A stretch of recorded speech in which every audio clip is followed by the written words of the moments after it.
So last week, I was talking to my retreat manager, Anja Chomps, about a new situation that I'm suddenly finding myself in right now that is going to involve not only a really big letting go, but also a giant leap of faith into the unknown. And for those of you who may not know Anne, she is an incredibly kind, wise woman who is very steeped in the practice. And she also very often jumps in to serve as a kind of cheerleader for me. And I wanted to share with you what she told me because it not only really resonated for me, but it also pointed to the main theme of the Buddhist teachings themselves. And for those of you who have practiced with me, you likely know about my great love of putting short phrases that reflect the Buddha's teachings on sticky notes as a way of reminding us of some of the profound insights of the teachings in a way that's really easy for us to remember. And now, because of Anne, I'm really happy to say I have two more of these phrases, which I think actually go together. And what she said was, trust the unfolding, along with, and I love this part, the unfolding will continue. The unfolding will continue. And on the very same day that Anne shared those two phrases with me, another dear student of mine, Monica Knapp, who is an absolutely gorgeous singer, sent me a short song of hers, and the lyrics included these lines, which were, lay your burdens down, everything will unfold as it should. Lay your burdens down, everything will unfold as it should. And so I'm sending a very deep bow to these two wise women who helped to reaffirm for me the great importance of reflecting on the truth of anicca, or impermanence, the truth that everything, including ourselves, is always and forever in a state of constant unfolding. Along with the truth that if we can learn to trust that unfolding, as Anne said, and let go, we can truly live with more joy and ease in our lives. Many years ago, I remember hearing a story about the Zen master Shunryu Suzuki Roshi, where a student raised his hand after a talk and said, Master, I just don't understand. Can you please just put it in a nutshell for us? Can you please reduce Buddhism to just one phrase? And apparently people in the audience started laughing about this, and Suzuki Roshi started laughing. And before he moved on to another question, he just simply said two words, which were, everything changes. Everything changes. And so there you go, the entire Pali Canon reduced down to these two simple words.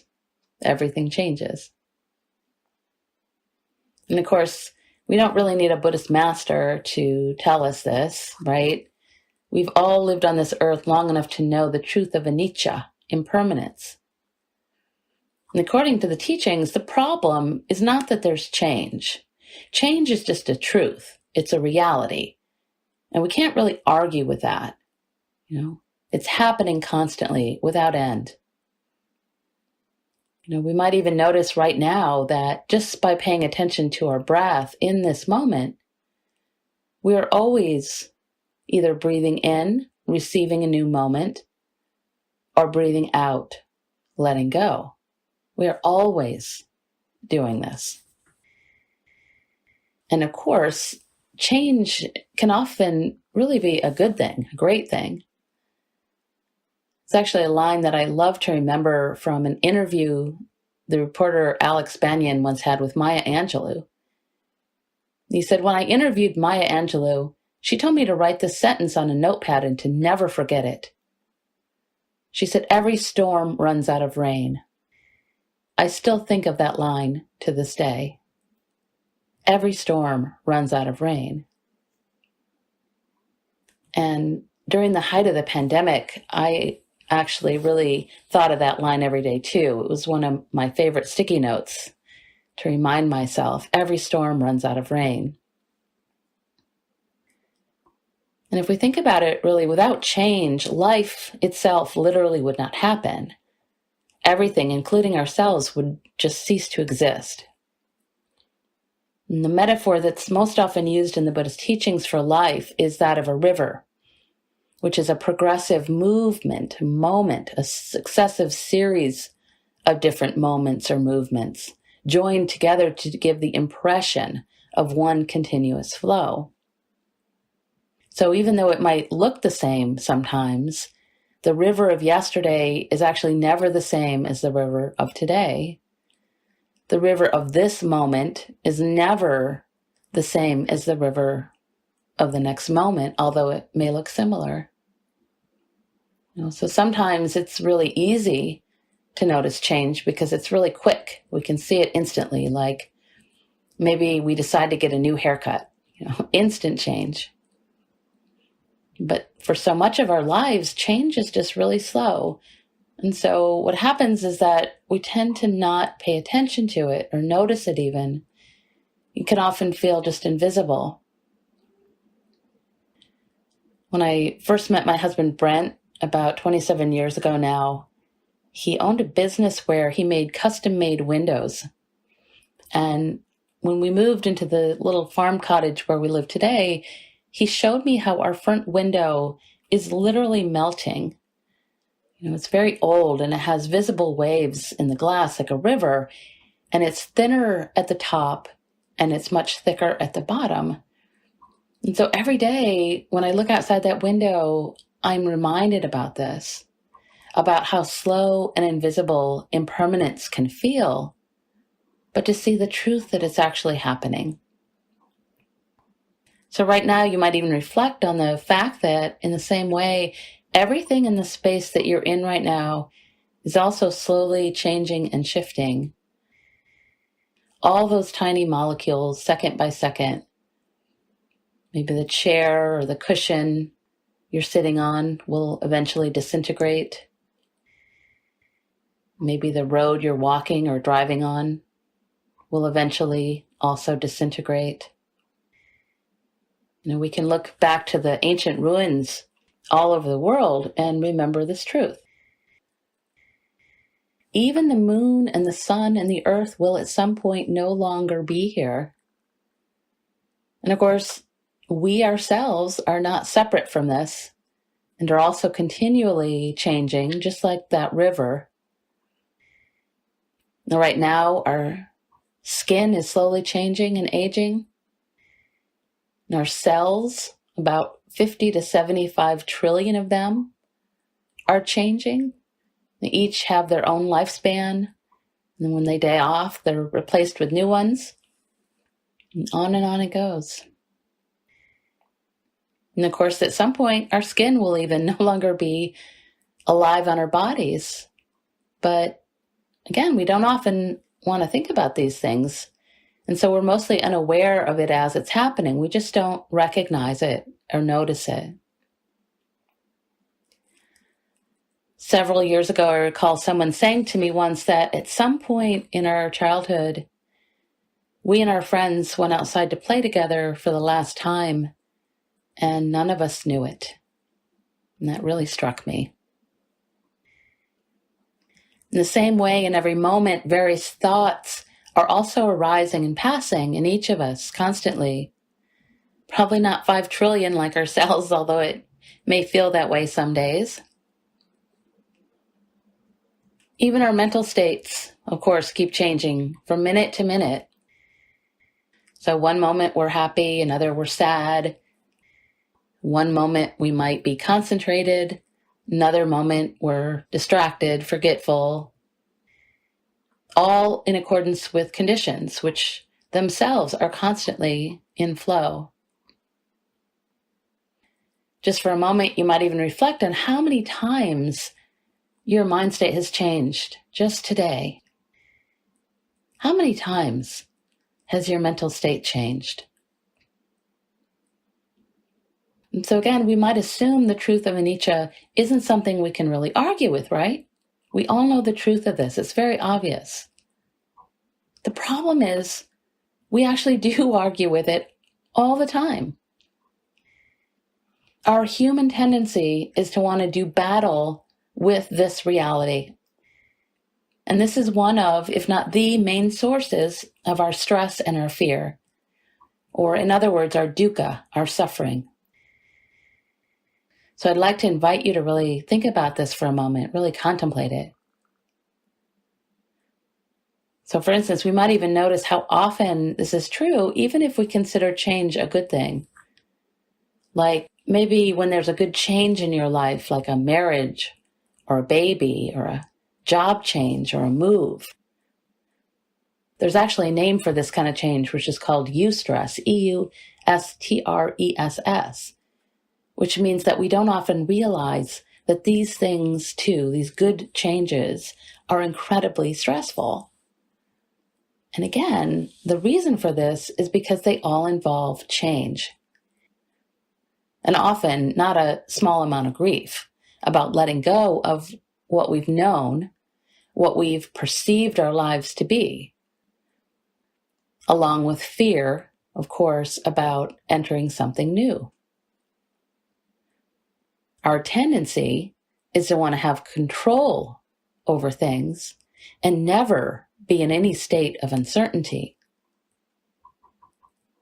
And if we really start to investigate and are honest with ourselves, we might also notice that we tend to want most things to just remain the same, right? This is because same in some way makes us feel safe and comfortable. It's familiar.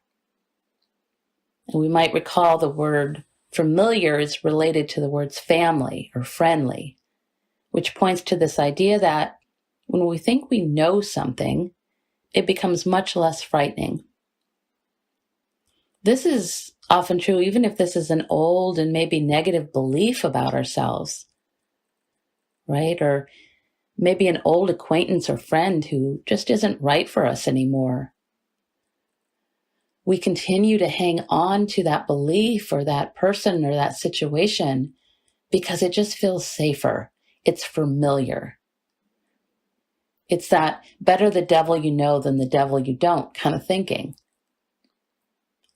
What we tend to not like is new, different, strange. New is a stranger. Even if this means, of course, seeing ourselves as new. And yet, the truth is always right in front of us. Everything changes. Everything changes. And the good news for us is that the entirety of the Buddhist teachings really are aimed at addressing how we can become familiar with uncertainty itself and how we can actually use it to help us discover more freedom from our suffering.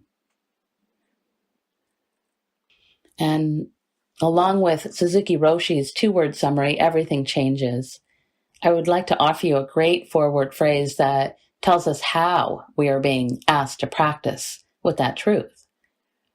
And this phrase is from one of my very favorite modern teachers, the Buddhist monk and scholar Bhikkhu Analayo, who I've studied with many times. So he summarizes our entire practice this way. Many of you know this already. Keep calmly knowing change. Keep calmly knowing change. So this is it, our whole practice, to continually, mindfully, calmly be fully awake and aware of the truth of impermanence or change, and to not hold on to any of it. And I use that phrase so often, actually, one of my students, actually several of my students made me different bumper stickers for it. And another student made me a mug with those words on it. So happily, I get to review them on most days. So what the Buddha is offering us is a kind of paradox, which is that if we can stop running and surrender and actually take a long, deep look at impermanence, if we can actually invite it, become friendly with it, not in an intellectual way, but in an entirely experiential one, it actually doesn't lead to suffering at all. It leads to great joy. As all the great master teachers tell us, surrendering to impermanence is like the master key to open any door that we want. It is so important, in fact, that the Buddha's last dying words were said to have been, "All conditioned things are impermanent. Strive on with diligence." All conditioned things are impermanent. Strive on with diligence. His last dying words. The late Zen master Thich Nhat Hanh says that we should learn to say, "Long live impermanence." Because thanks to impermanence, we can change suffering into joy. And that surrender is sometimes called the Maha Sukha, the great happiness. And so it's really the opposite of what we so often think, that impermanence is what is making us suffer. What's actually making us suffer is our resistance to the fundamental uncertainty of our whole situation, our whole life. To quote Thich Nhat Hanh again, he very famously tells us, it's not impermanence that makes us suffer. What makes us suffer is wanting things to be permanent when they are not. It's not impermanence that makes us suffer. What makes us suffer is wanting things to be permanent when they are not. I also like the way the teacher Stephen Cope says this. He says, "Through practice, I've come to see that the deepest source of my misery is not wanting things to be the way they are, not wanting myself to be the way I am, not wanting the world to be the way it is, not wanting others to be the way they are. Whenever I'm suffering, I find this war with reality to be at the heart of the problem." My favorite Buddhist nun, Pema Chodron, says another way, which is, "Our discomfort arises from all our effort to put ground under our feet, to realize our dream of constant okayness."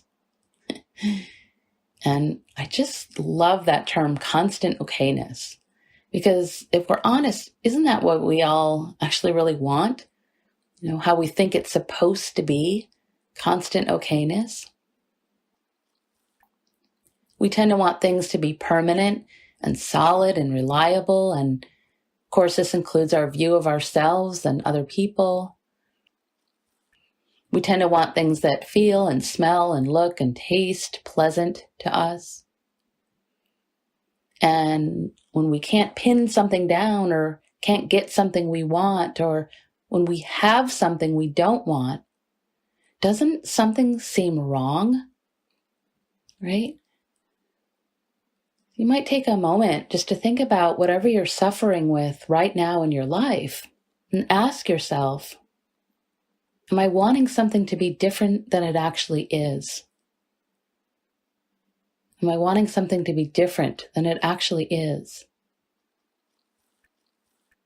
Or am I wanting some person to be different than they actually are? Or am I wanting myself in some way to be different than I actually am? Or am I wanting something I can't have? Or is there something I have that I don't want?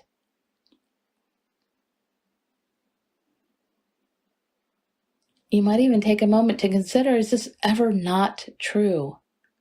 Is this ever not true, this constant wanting or not wanting? Sometimes I like to ponder another question Pema asks, which is, what is it like to realize that we can never completely and finally get it all together? You know? Because in some way, it's like we all think that someday, if only this or that, we'll finally reach that sweet spot. We might even consider how often we think about this, that about finally getting there, that place of perfection that will just stay that way forever. As all the great masters remind us, the only sweet spot ever is right now. It's this moment, the one that we are actually living. I remember once hearing a story many years ago about the Dalai Lama, who was being interviewed by a reporter about his life. And the reporter asked him, "Venerable Sir, what do you think was the very best moment of your life?" And the Dalai Lama thought about this for a moment. And finally he said, I think now. So truly, everything else besides this present moment is simply a dream. It's a fantasy, isn't it? So you might even think back, for instance, to this morning and what happened to that, right? Is it still here? It's a dream, isn't it? And what about the past? Is that real? Or is it just a dream? For those of us who have siblings, aren't there memories of things that happened often totally different from ours? Right? So our viewpoint of the past or the future is often a fantasy. Just for instance, you might have plans for tomorrow, but again, do any of our moments ever turn out exactly as we'd planned? We might even consider, are we really in control of any of it? Truly. We might even consider, how much time do we spend judging how well we're doing in regard to how we imagine our life is supposed to look like, while ignoring how we actually feel in this moment, the one we're actually living right now. Dilgo Khenpo Rinpoche tells us this. In meditation, we can see through the illusion of past, present, and future. Our experience becomes the continuity of nowness. The past is only an unreliable memory held in the present. The future is only a projection of our present conceptions. The present itself vanishes as soon as we try to grasp it. So why bother attempting to establish an illusion of solid ground? So the truth is, again, we are always on unsolid ground, right in the center of change, and we can never really know exactly how the next moment and the next are going to play out. And yet again, our tendency is to want everything to just stop flowing. Or maybe we want to cling on to the edge of the river. Or sometimes we're cool with the flow of the river. It's just that we want it to flow exactly how and where we want it to. And according to the Buddhist teachings, the way to stop suffering is by doing the very opposite of these things. So instead of clinging and holding on or desperately trying to control the flow of the river, we let go. We surrender into the flow of it, and we float. Or, as the poet John O'Donohue writes, I would love to live like a river flows, carried by the surprise of its own unfolding. And so this is really the heart of the Buddhist training. We train ourselves to study and really get to know impermanence itself, to be constantly awake and aware to this flow, so that we can remain calm in the midst of change and become wiser about how we respond rather than constantly reacting and struggling and fighting against. The philosopher Piero Ferrucci tells us, we give up. And by some benevolent paradox, the very attitude releases the solution. And the more we continue to practice in this way, the more we begin to trust that we can rest in the unknowing. We trust in the unfolding itself. We float there, if you will. The late, great Mary Oliver tells us, though I play at the edges of knowing, truly I know our part is not knowing, but looking and touching and loving.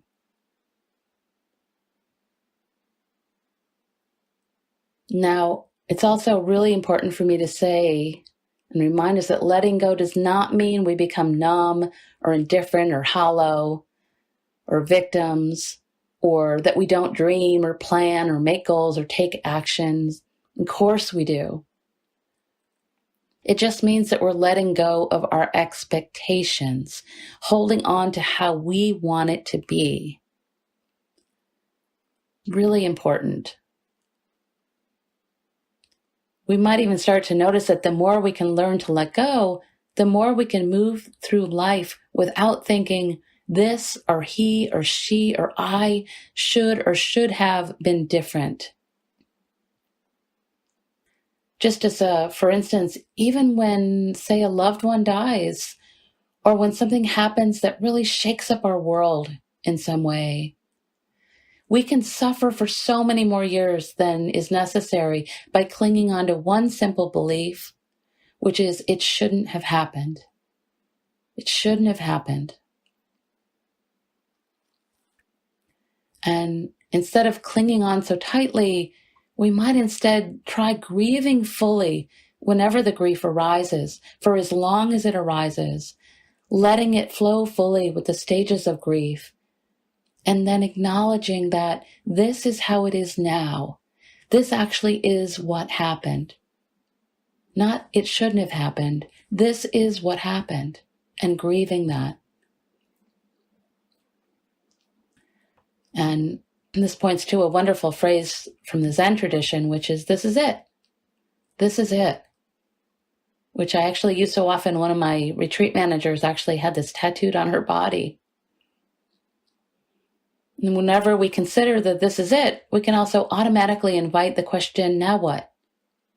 This is it, now what? What is the wisest, most compassionate response to this person, situation, or even myself? Now what? And as the training shows us, the more we can practice fully acknowledging and bowing to the this is it, and awakening to our lives as it is, what happens is we begin to feel everything even more fully. We discover the joy of experiencing all of it. All of this is it. We ride the waves of what are often called the 10,000 joys and the 10,000 sorrows of life. Another one of my teachers, Dr. John Kabat-Zinn, who founded mindfulness-based stress reduction, he wrote a very thick 720-page book to describe what we're doing here, which he called full catastrophe living. We're facing all of it, the full catastrophe. And to summarize our practice again, his famous line is, you can't stop the waves, but you can learn to surf. You can't stop the waves, but you can learn to surf.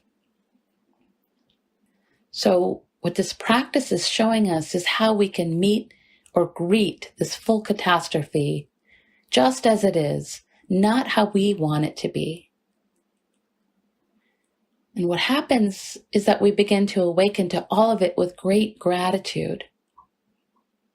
And gradually, we stop fighting and controlling all of it and become more and more grateful for the present moment, for life itself, knowing that it's all precious and fleeting. Everything and everyone around us, all of our experiences, all of our sights and smells and tastes, and our loved ones. Gradually, all of this becomes so much more special and precious because we're more awake to the truth of impermanence. We start to fully recognize that nothing will be here forever, and this includes ourselves. And along with being aware of impermanence, we can also remember that every day, everything is brand new. Again, including ourselves and everyone we know. This remembering can actually be really helpful whenever we look at those close to us, our family, friends, parents, children, partners, etc. We might ask ourselves, for instance, how could I see this person or being as new? How could I see them as new? Or maybe even each day, how could I see myself as new every day, every moment? And to go back to Bhikkhu Anayu's summary of how we're being asked to practice, the way we begin to get more comfortable with change is by paying attention to it. Very calmly, mindfully, and consistently, we keep calmly knowing change. And our practice, our formal practice, can be so helpful for this. This is where we begin. We can start with what is the closest to us, the thing that keeps us alive, which is always in constant movement and flow, which is the breath. We can watch it as it rises and falls again, expands and contracts, can notice its constant flow and rhythm. So often each breath might feel the same, but in many monastic communities, the teachers actually ask the monastics to examine each breath during meditation and then tell the teacher every day for years how different the breath was. How is the breath different today? From the breath, we can then expand our awareness to our whole bodies, right? We can experience the sensations as they also come and go and arise and pass. Can notice spaciousness, heaviness, tiredness, heat, coolness, pain, the whole flow of our bodies, and the sensations in the body. And then, of course, we can pay attention to our emotions and our thoughts and sounds as they also arise and pass. For instance, we might begin to notice that the body is never really still. It's never really solid. It's in constant motion, just like our thoughts, just as everything is. Now we can practice what in the Vajrayana tradition is called the Samaya Vow. We can commit ourselves to embrace the world just as it is. Again, this is it, just as it is. And so in essence, we surrender and make a commitment to not reject anything. The Tibetan Buddhist master Dilgo Khyentse expresses this so simply. He says, the everyday practice is simply to develop a complete acceptance and openness to all situations and emotions and to all people, experiencing everything totally without mental reservations and blockages, so that one never withdraws or centralizes into oneself. And so first we practice mindfulness, coming back again and again to exactly where we are and to whatever we're experiencing in this moment. So for instance, we might feel our feet on the earth or our near back hurting, water flowing over our hands, windy air blowing through our hair,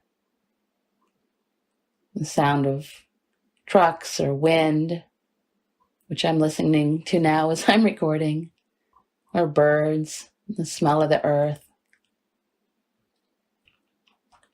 And then we add to that a sense of deep appreciation for each of these unique and precious moments of life, whatever they are, pleasant or unpleasant, joy, elation, irritation, anger, grief, sorrow, all of it.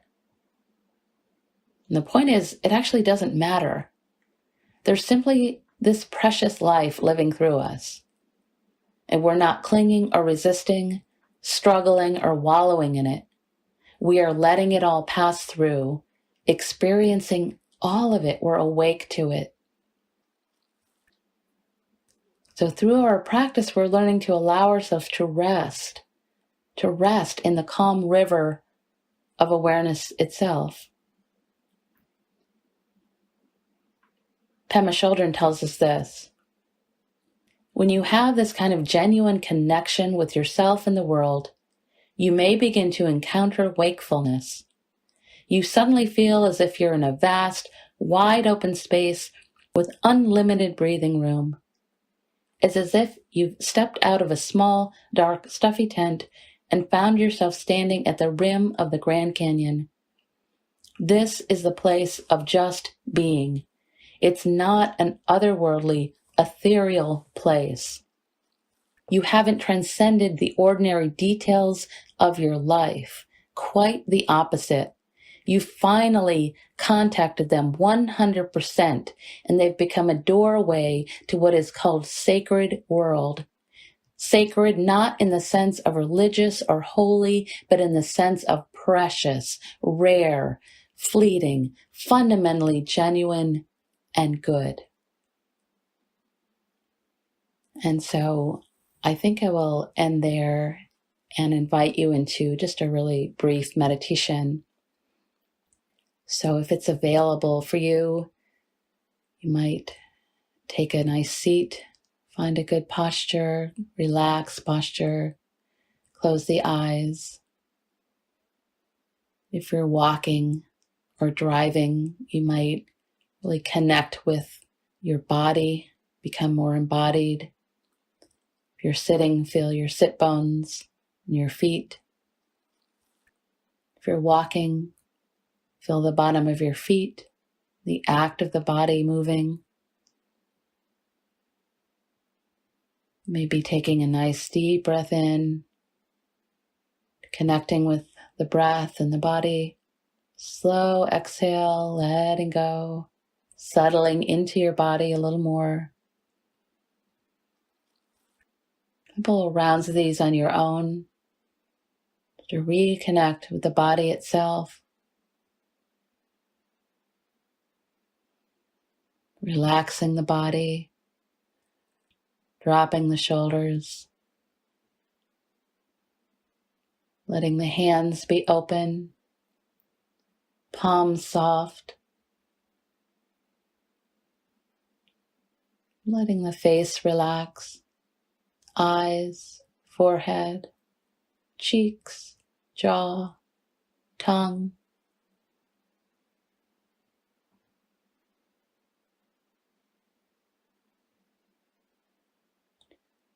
Allowing the breath to slowly become natural in the body.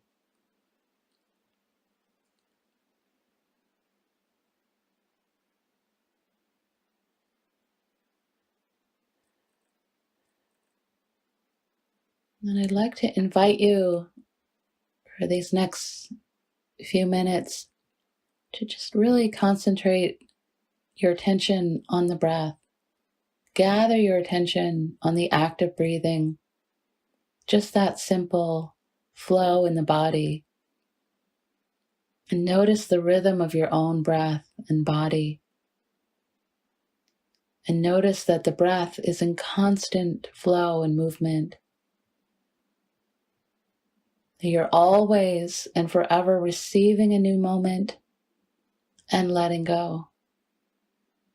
Receiving a new breath and letting go. Until the day we all die, this is the truth. Receiving with gratitude, new moment, truly letting go on each exhale.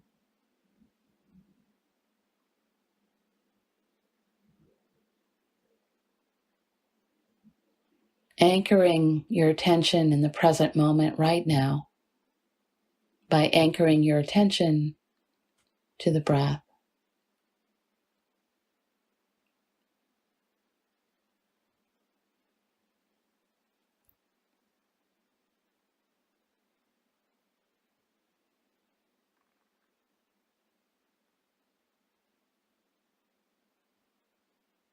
Each time the mind naturally wanders away from the body into past or future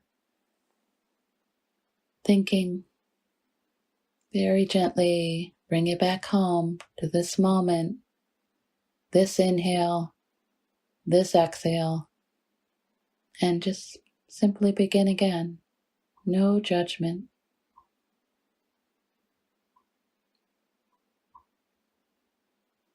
We come back home again and again and again.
And to finish, I'd like to invite you to just listen to this poem from the Taragata, which is an ancient collection of poetry from the very first Buddhist nuns. Find your true home on the path. Find the path right here in the center of your own heart. If you keep searching in the past and searching in the future, you will search and search. But your searching will never end. I'll repeat that. Find your true home on the path. Find the path right here in the center of your own heart. If you keep searching in the past and searching in the future, you will search and search. But your searching will never end. Namaste and blessings.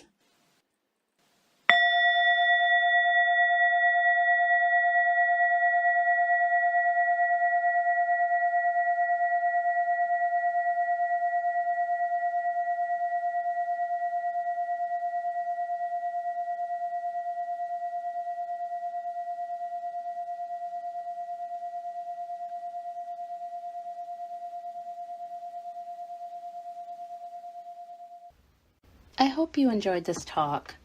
These talks are always offered freely so that no one is ever denied access to these teachings, and your support really makes a difference. Dana is an ancient Pali word meaning spontaneous generosity of heart. If you feel inspired to offer dana, you can do so by visiting my website at www.mindfulvow.com.